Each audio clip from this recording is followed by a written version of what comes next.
Hi guys! I'm on my way now. Andito na naman ako nagbablog on my video cooking. Alam nyo ba guys na ngayon ko lang nasubukan magsisig ng puso ng saging. Ito yun oh.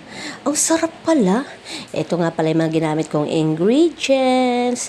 Nakikita nyo po guys ang aking mga ginamit na ingredients. Ayan, may kalamansi, may itlog, ayan. Tapos, mayroon din po, syempre, yung puso ng saging. Nilaga ko po yan. Tapos, syempre, meron tayong garlic, onion, and sili. Hindi mo mawawala yan dahil yan po yung nagpapasarap sa atin. Ngayon, guys, ayan. Dahil naluto ko yung aking puso ng saging, nilaga ko po yan ng may asin, piniga-piga, at yan ay tinatadtad na ng aking asawa.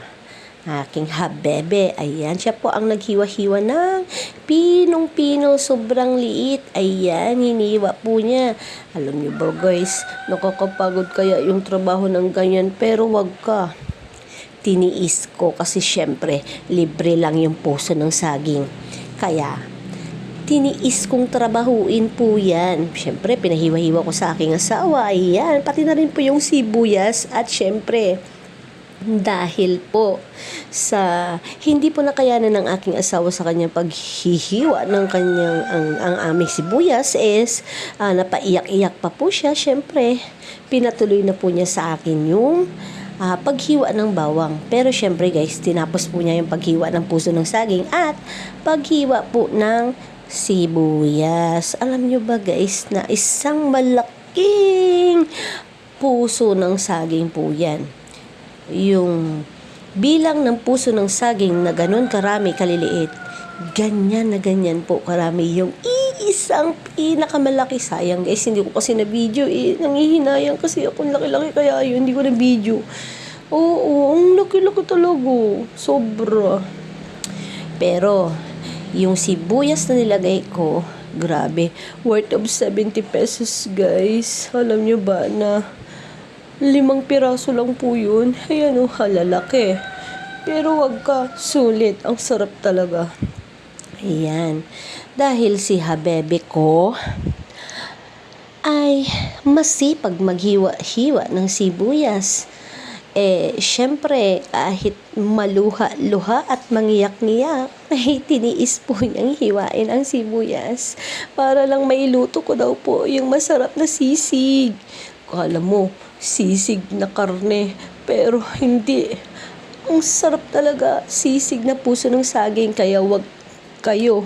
Hindi kayo manghihinayang sa mga may puso ng saging dyan, sa mga may tanim po dyan ng mga saging. Ayan, yung mga puso ng saging, ganyan pong gawin ninyo, sisig. Dahil napakasarap po talaga, sobra sarap talaga po ang sisig na puso ng saging. Ayan guys, hiniwa-hiwa na po ng aking asawa ang sibuyas. At dahil po dyan, mabilis din po natapos ang aming paghiwa ng mga ingredients. Kaya matapos po hiwain ng aking asawa ang sibuyas, napagod daw po siya. Ako na po ang nagtuloy ng paghiwa ng bawang. Kaya yan ang ginawa ko para mapabilis buksan at balatan ng bawang. Piniga-piga ko po siya para hiwain. Ayan, napabilis nga po ang aking pagbalat ng bawang. Kaya ganyan pong gagawin ninyo. I-press nyo lang po yung kutsilyo doon sa bawang, then mabubuksan nyo at mababalatan. Ayan, dahil alam nyo ba guys na 2 butil ng bawang din ang nilagay ko. Ibig sabihin marami na din po yun. So napakasarap po talaga, sobra guys. Tapos yung sili, mga 1, 2, 3, 4, 5, 6, 7, mga 8 atang peraso lang ang nilagay ko. Hindi ko totally nilagay lahat at nilagyanan ko rin po ng sili haba na isa lamang po kasi pag ilalagay ko po yung sangkadamakmak na nakalagay po dyan na sili ay sobrang anghang, dahil ang nilagay ko lang po 8 na sili ay sobrang anghang na. Pero wag ka, saktong-sakto lang yung anghang. Tapos yung lasa, ang sarap, sobra, ang sarap. Kaya yan na guys, nang matapos ko hiwain ang bawang, sinunod ko naman yan pong sili. Tapos, magsisimula na po ako sa pagluluto after ko po ng paghiwa ng sili at bawang. Ayan guys, tapos ko nang nahiwa-hiwa.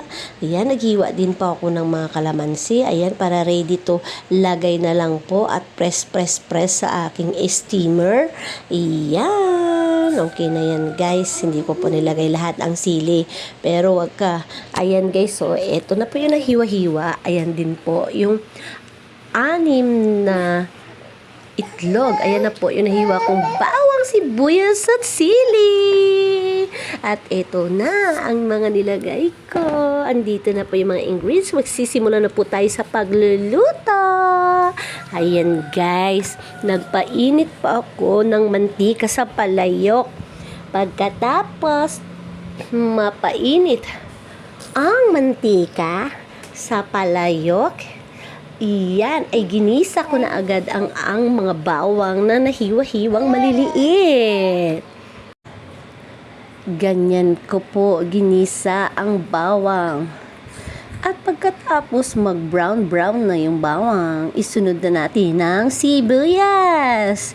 Ayan guys, so brown na po yung aking bawang, kaya isusunod ko na po ang aking sibuyas. Alam nyo po guys na ang sibuyas ay masarap dahil sabi nga nila ay Pampa, alam nyo na.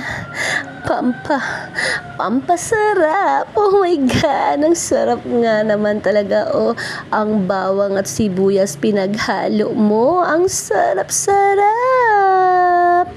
Ayan guys. Nakikita nyo po ba kung paano ko po yan ginigisa? Nakikita nyo po. Tignan nyo po ang aking pagluluto. Take note, inuna ko po yung bawang. At of course, sinunod ko po yung sibuyas. Take note, bawang muna, tapos sibuyas. Bago yung puso ng saging.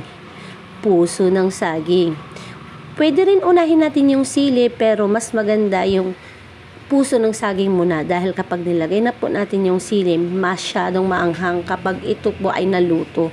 Talagang aanghang. Kaya mas maganda pong unahin natin ang puso ng saging para yung anghang ng ating sisig ay sakto lamang po.